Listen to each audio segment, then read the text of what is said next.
नमस्कार, आप देख रहे हैं EH न्यूज नेटवर्क और मैं हूं आपके साथ ज्योतिका। आइए रुक करते हैं खबर की ओर। आजमगढ़ में गरजे सीएम योगी, विपक्ष पर साधा निशाना। मुख्यमंत्री अपना प्रोटोकॉल तोड़कर आजमगढ़ भंवरनाथ मंदिर में दर्शन किए और वहां का निरीक्षण भी किया।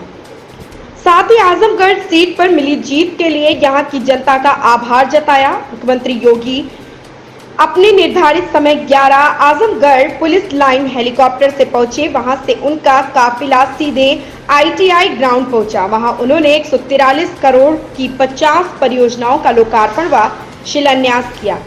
मुख्यमंत्री योगी ने अपने संबोधन की शुरुआत में ही विपक्ष पर हमला बोलते हुए कहा कि 2017 से पहले आजमगढ़ के नौजवान जब कहीं नौकरी की तलाश में जाते थे तो उन्हें अपनी पहचान छुपाने की जरूरत पड़ती थी, क्योंकि विपक्ष ने आजमगढ़ की यही पहचान बना रखी थी।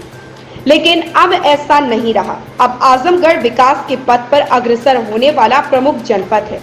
उन्होंने कहा कि आजमगढ़ में भारतीय जनता पार्टी का एक भी विधायक नहीं रहने के बावजूद भी आजमगढ़ का विकास कभी रुका नहीं। साथ ही उन्होंने कहा कि आजमगढ़ जी प्रतिभा थी जो वो राजनीतिक संकीर्णताओं के कारण विघटनकारी ताकतों का शिकार हो गई है।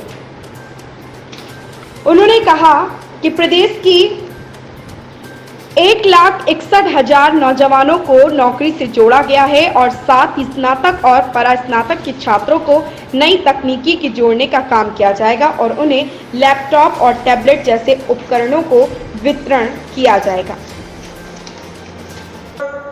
विकास के पथ पर अग्रसर होने वाला एक प्रमुख जनपद है और होना भी चाहिए। जो पोटेंशियल यहां पर थी, जो प्रतिभा यहां पर थी, वह प्रतिभा राजनीति की संकीर्णताओं के कारण देश के राष्ट्रीय क्षितिज पर उन विभाजनकारी ताकतों का शिकार हो गई, जिसने आजमगढ़ जैसे जनपद के नौजवानों के सामने पहचान का संकट खड़ा किया था। याद करिए, आज से 5 वर्ष पहले जब आजमगढ़ का नौजवान आजमगढ़ के बाहर कहीं जाता था, उसके सामने अपनी पहचान को छुपाने के लिए मजबूर होना पड़ता था उसे। कारण था क्योंकि अगर वह ये बोलता था कि मैं आजमगढ़ से आया हूं, तो भाइयों बहनों, आजमगढ़ के नाम पर उसे होटल में रूम नहीं मिलता था, धर्मशाला में कोई ठहरने के लिए अनुमति नहीं देता था और कोई अपने मोहल्ले में किराए पर भी नहीं रहने देता था। क्या बीती होगी जो नौजवान इस दौरान आजमगढ़ से बाहर रोजी रोजगार के लिए निकला होगा।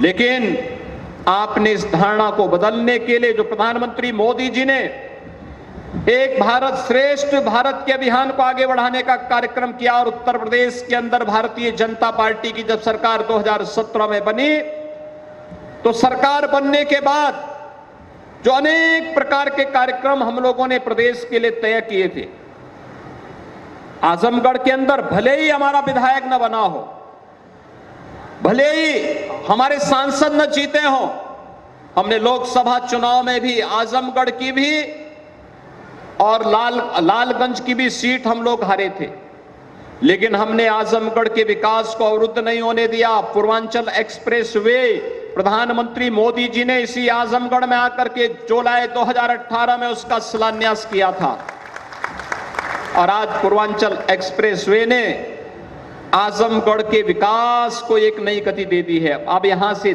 लखनऊ जाना हो, भाइयों बहनों, मात्र 2 घंटे में आप लखनऊ पहुंच सकते हैं।